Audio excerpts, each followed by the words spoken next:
ہم نے تو نہیں کہا تھا کہ انٹرا پارٹی الیکشن نہ کرائیں، یہ انتخابات کرا لیتے سارے مسائل حل ہو جاتے۔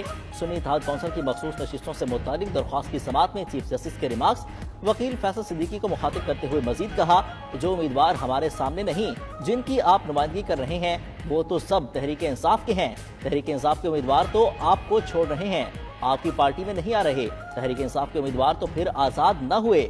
جسٹس منیب اختر نے کہا، آزاد امیدوار وہی ہوگا جو بیان حلفی دے گا کہ کسی سیاسی جماعت سے تعلق نہیں۔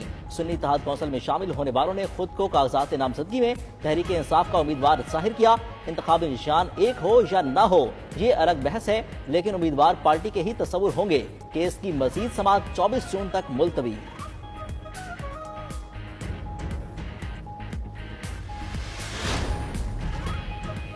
سپریم کورٹ کی جتنی آبزرویشنز دیکھی ہیں، امید ہے ہماری سیٹیں ہمیں ملیں گی۔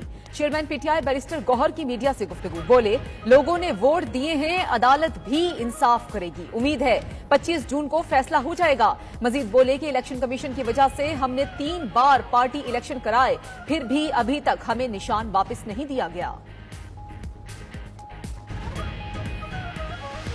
وزیراعظم شہباز شریف 5 روزہ دورے پر چین روانہ۔ چینی قیادت سے ملاقاتوں میں پاکستان پر واجب الادا 15 ارب ڈالر کا قرضہ رول اوور کیے جانے کا امکان۔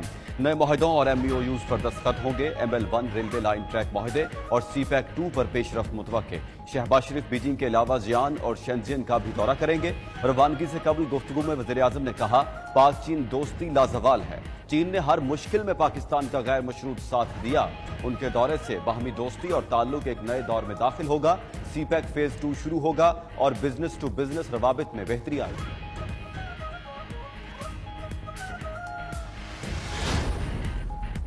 اسلام آباد ہائی کورٹ سے تحریک انصاف کو ایک اور ریلیف مل گیا۔ عدالت کا پی ٹی آئی کا مرکزی سیکریٹریٹ فوری ڈی سیل کرنے کا حکم۔ جسٹس سمن رفت امتیاز نے قرار دیا کہ سی ڈی اے دفتر کو سیل کرنے کا دفاع کرنے میں ناکام رہی۔ سی ڈی اے نے دفتر سیل کرنے کے آرڈر سے پہلے کوئی نوٹس نہیں دیا۔ بتائے گئے نوٹس یا شوکاز کی سروس کی کوئی رسید ریکارڈ پر نہیں۔ اگر آئندہ کوئی خلاف ورزی ہو تو سی ڈی اے قانون کے مطابق ایکشن لے سکتی ہے۔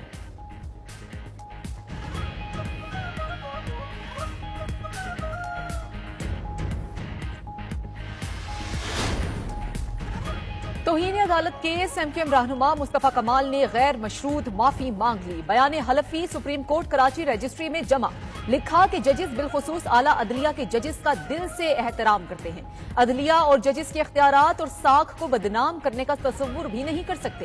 عدلیہ سے متعلق اپنے بیان پر بالخصوص 16 مئی کی پریس کانفرنس پر غیر مشروط معافی مانگتے ہیں اور خود کو عدالت کے رحم و کرم پر چھوڑتے ہیں۔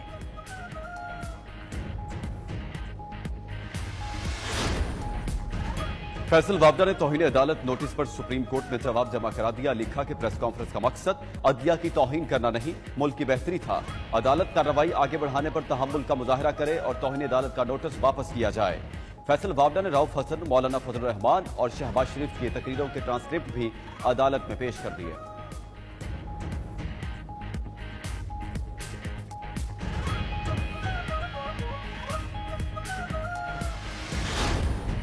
ریٹائرڈ جج کو الیکشن ٹربیونل مقرر کرنے سے متعلق کیس۔ لاہور ہائی کورٹ کے جسٹس شاہد کریم نے الیکشن کمیشن ترمیمی ایکٹ کے خلاف درخواست پر سماعت سے معذرت کر لی۔ File chief justice Lahore high court کو بھجوا دی۔ لکھا کہ عدالت اس حوالے سے اپنے فیصلے سے پہلے ہی جاری کر چکی ہے، اب کیس کسی دوسرے بینچ کے پاس مقرر کریں یا لارجر بینچ تشکیل دیا جائے۔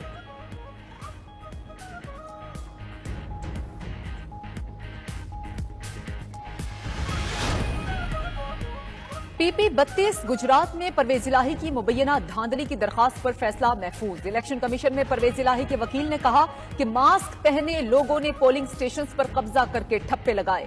کئی پولنگ سٹیشنز پر خواتین کے ووٹ ڈالنے کی شرح 10% سے کم ہے۔ چیف الیکشن کمشنر نے کہا کہ کیا آپ چاہتے ہیں اس بنیاد پر الیکشن کالعدم قرار دے دیں؟ اس طرح کریں تو پورے ملک کا الیکشن فارغ ہو جائے۔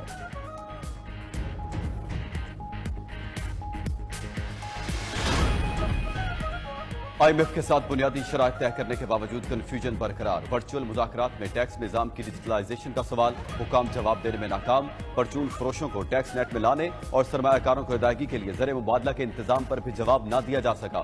امپورٹ پر قدغنوں اور قرضوں کی واپسی پر بھی تسلی بخش جواب نہ آیا۔ ادھر مالی وسائل کی قلت کے باعث